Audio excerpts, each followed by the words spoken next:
We're going to go a little out of order now because we have some people who have to leave in a hurry.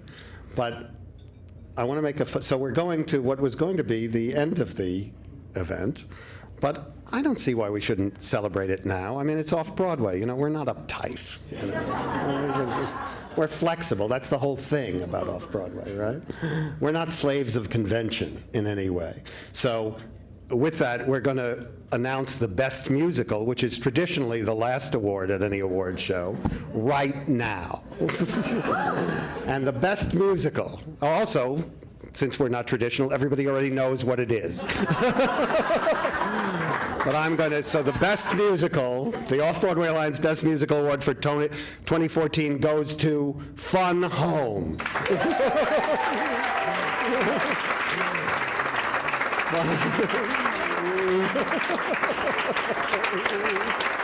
And coming to accept are Jeanine Tesori, the composer of this wonderful show, and Oskar Eustis, the artistic director of the Public Theater. Can I take a picture with you guys? Of course.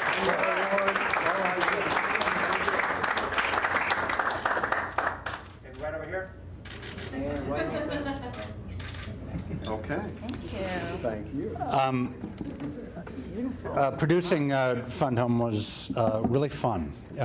And the two things, first of all, I want to thank Barbara Whitman, who has been a friend of this production all the way through, and it's just been such an honor and pleasure working with you and getting to know you, Barbara. But what I also want to say is that I think one of the things that an institutional off-Broadway theater like the Public can do is provide a place where a piece can become the best version of itself with a certain amount of protection from the world at large, a certain amount of protection from the commercial world and from the static of the culture, all of the things which actually can sometimes make it hard for us to do our work. And the thing that, when I look at Fun Home, the thing I am proudest of about this tremendously brilliant and moving piece is that at the end of the day, it's not imitating anything else.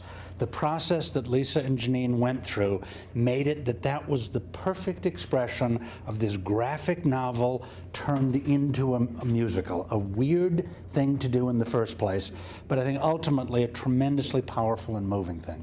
Before I get out of the way and give you Jeanine Tesori, I just want to say a word. I'm going to channel Lisa Krohn for a second, who said on closing night that many people have told me that Fun Home is so much bigger than a lesbian musical. And I have decided that Fun Home is exactly the size of a lesbian musical. And I think what is so beautiful about that remark is it captures something that's I think incredibly powerful about Fun Home, is that it is indeed a lesbian musical, but it is a lesbian musical that also makes a claim to speak for all of us, not despite its lesbianism, but because of its lesbianism. And by doing so, it makes a claim that for lesbians, as for all the rest of us, that they get to stand at the center of the American experience and speak for everybody.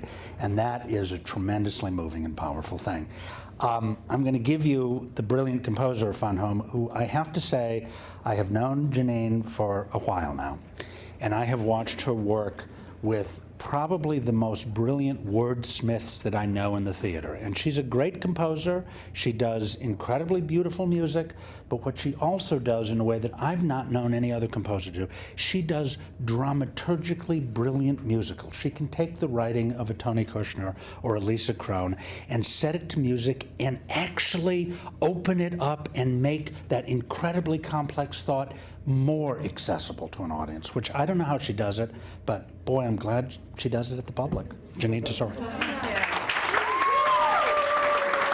Thank you. This is beautiful. Thank you very much. I love Sardi's. I've been coming here for so long, ever since you could get a Ritz cracker and some cheese product that they have down. I had a lot of. I moved here in '79. Oh my God. I have my own audience machine, and that was it. And it just went off. I want to say two really quick things. One is I wanted to thank Terrence McNally for sending us. He sent us one of the first emails about Fun Home, about how much he loved it. And saved me, and so I just have to thank you. I admire you so much. All the legends that came before, the Black Gamma people, and it meant the world because I think Off-Broadway, in a way, this is going to sound so corny, but you know what? I don't care. We're at Sardi's. I think that Off-Broadway is a state of mind, and I stand by it. I'm doing I'm artistic director, whatever the hell that means. I mean, for me, and you are, at City Center, at Off Center, and I was asked to curate off-Broadway musicals or the smaller musical. And when I came here in '79 to attend medical school or to go pre-med, I had no idea. I thought Gypsy was an Eastern European musical. I had no idea. And I really didn't. And so I went down to the Public in La Mama, and I saw all of these amazing musicals at West Bank and Playwrights Horizons and Lincoln Center, and that's how I learned. And I owe those musicals, and we're presenting them again. And the way that the lab, which is my favorite way to go out of town, I will never go out of town again. I'll go to the Public, and you'll do a lab and charge people $15, and they'll be able to see your work in process with the piano, and it makes musicals respond to the audience and to become light of foot in a way to be in the nooks and crannies of the city. And we're making those off-Broadway musicals that I love affordable. We have hundreds of tickets for $25, and I love being able to go backwards for 3 years. We started rehearsals yesterday with Tick, Tick, Boom with Lin-Manuel. And we're doing all of these small pieces that I love so much that I think deserve to be seen and in conversation. We're on the brink, I think, of starting a new kind of off-Broadway, and it's inspired by what has been happening, what happened and was going to happen, which is the impulse to make art in whatever space that you can afford to do. A lot of people are making it in their living rooms. We have a whole series going in the lobby of City Center. Every nook and cranny is filled at the Public. And it comes from the people who I got inspired. I saw Wallace Shawn do a play in the first floor, the Master Builder. And I went with John Guare, who called me in the morning and said, "You just have to come." And I sat there, and I was one of 18 people, and I thought, God damn it, you can really do it. I think you've been in rehearsal for that since 1984. But it was just so inspiring, and I thought there are no excuses. You have to do it if you want to do it, and this is the place to do it. So I firmly believe that we are still making art in the way, any shape that we can, and I applaud everyone here who's making the community vibrant and alive.